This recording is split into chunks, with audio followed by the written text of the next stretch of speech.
Hello everyone, আমি নাহিন। এটা আমার ডেলি ভ্লগ। আমার ডেলি ভ্লগে নানা রকম বিষয় থাকে। আজ থাকছে আমার ছাদ বাগানের সবজিগুলোর কী অবস্থা সেইটা, বোগেনভিলার ফুল, এবং যেহেতু রোজা চলছে, এটা আসলে আমার অনেক পুরনো ভ্লগ। আমরা গিয়েছিলাম একটা ইফতার পার্টিতে।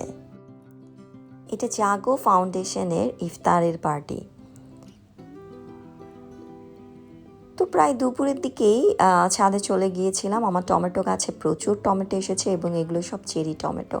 টমেটোগুলো খেতে ভীষণ মজা, আর নিজের কাছে সবজি তুলতে এত ভালো লাগে, এত শান্তি আপনি অনুভব করবেন ভেতরে, কেমন জানি খুব পিসফুল লাগে যখন সবজিগুলো ছোট থাকে। এটা তো আসলে ছোট ছোট গাছ ছিল, বীজ লাগিয়েছিলাম আসলে অ্যাকচুয়ালি। এই বীজ থেকে যখন চারা হয়ে তারপর একটা বড় গাছ হয়ে ফল বা ফুল হয়, সেটার একটা অন্য রকম আনন্দ। আমার অনেকগুলো মিষ্টি কুমড়াও এসেছে, এবং এইবার কোনো পুদিনা পাতা কিনিনি। আমরা লেবুর শরবতে পুদিনা পাতা দিয়ে খাই। আগের বার রোজাতে আমার পুদিনা পাতা নিয়ে খুব ঝামেলা হয়েছিল, মানে পুদিনা পাতা প্রায় শেষ হয়ে যেত, আনা হতো না। এবং গাছে বেশ অনেক বেগুন হয়েছে। সারা রোজাতেই আমি বেগুন এবং টমেটো অনেক খেয়েছি। 4টার মতো মিষ্টি কুমড়া হয়েছে, 1-2টো চিচিঙ্গা হয়েছে।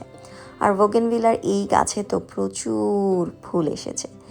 এটা আসলে আমার অনেক পুরনো একটা ভ্লগ। আমার মা অসুস্থ ছিল বলে, এবং এখনও আছেন, সেই কারণে আমি আসলে ভ্লগ শ্যুট করলেও কিছু এডিট করে আপলোড করতে পারিনি, এবং এখন আর আসলে শ্যুট করতেই পারছি না, নানা রকম কি বলবো, ব্যস্ততা বা ঝামেলা যেটাই বলেন সেটা নিয়ে। আকাশটা একটু মেঘাচ্ছন্ন হয়ে গেছে, বৃষ্টি বৃষ্টি হচ্ছে।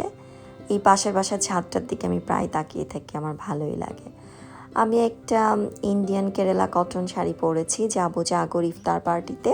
হালকা সাজগোজ করেছি। আমার মায়ের যেহেতু শরীর ভালো না, আমার মনটা আসলে খুব একটা ভালো নেই। এই কাপড়টা হচ্ছে আমরা জাগর যেই বাচ্চাটাকে স্পন্সর করি তার ঈদের কাপড়, আমরা ওর জন্য কিনেছি আসলে বেসিক্যালি এটা আমি বানিয়েছি আমার পিজিএন থেকে। তো সাদা শাড়ি পরে আমি রেডি হয়েছি। আমার ছেলে পাঞ্জাবি পরেছে এবং সে খুবই বিরক্ত কেন তার ভিডিও করছি। এরপর বৃষ্টি একটা বিকেলে আমরা চলে যাচ্ছি বসুন্ধরার কনভেনশন সেন্টারে। জাগর ইফতার পার্টি সবসময় ওখানে হয়, এবং আমরা দীর্ঘদিন ধরে একটা বাচ্চাকে জাগরতে স্পন্সর করি। বাচ্চাটা থাকে কিশোরগঞ্জে, ও আসতে পারে না। ওকে আমরা এবার বেশ অনেক দিন ধরে করছি। এর আগের বার বেশ কয়েকটা বাচ্চা চেঞ্জ হয়েছে, কারণ ড্রপ আউট হয়ে যায় বাচ্চাগুলো। তো ক্লাস 6-এ পড়ে, আমি নামটা আর আসলে বলতে চাচ্ছি না, খালি জায়গাটাই বললাম। ও কিশোরগঞ্জে থাকে এবং জাগর স্কুলে পড়ে। কম বেশি আমরা সবাই জাগো ফাউন্ডেশন নিয়ে জানি। এইটা হচ্ছে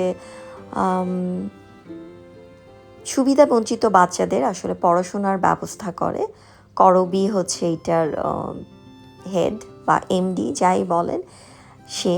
এবং এইবার জাগো একটা অনেক বড় সারা ওয়ার্ল্ডের মধ্যে একটা পুরস্কার পেয়েছে, সেইটাও তারা এই ইফতার পার্টিতে জানালো আমাদেরকে। এবং জাগোর প্রায় 2-3টা বাচ্চা বিভিন্ন আমেরিকার এবং লন্ডনের বিভিন্ন ইউনিভার্সিটিতে চান্স পেয়েছে, এবং ফুল ফ্রি স্কলারশিপে ওরা পড়াশোনা করছে।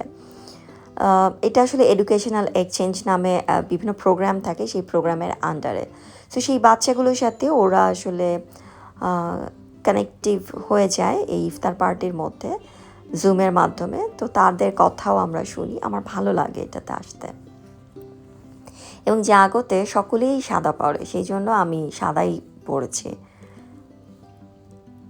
এখানে গেলে আপনি প্রচুর সেলিব্রিটিদের দেখতে পারবেন। অনেক সেলিব্রিটিরা আসে, অনেকে স্পন্সর করে, অনেক ইনভাইটেশনে আসে, অনেকে হয়তো বা ট্রাস্টি বোর্ডেও আছে, আমি ঠিক জানি না। এবং আমার ধারণা রুবাবা দৌলো বোধহয় এটার ট্রাস্টি বোর্ডে আছেন, কারণ ওনাকে খুবই প্রমিনেন্ট একটা জায়গায় এটাতে আমি দেখি সব সময়। আমি আয়মানকে নিয়ে গিয়েছি, আমার ছেলেকে নিয়ে যাই। এই যে ওদের 4500 স্কুল আছে, ওদের এমপ্লয়িজ হচ্ছে 600+। এই যে করবি, উনি হচ্ছেন জাগোর ফাউন্ডার।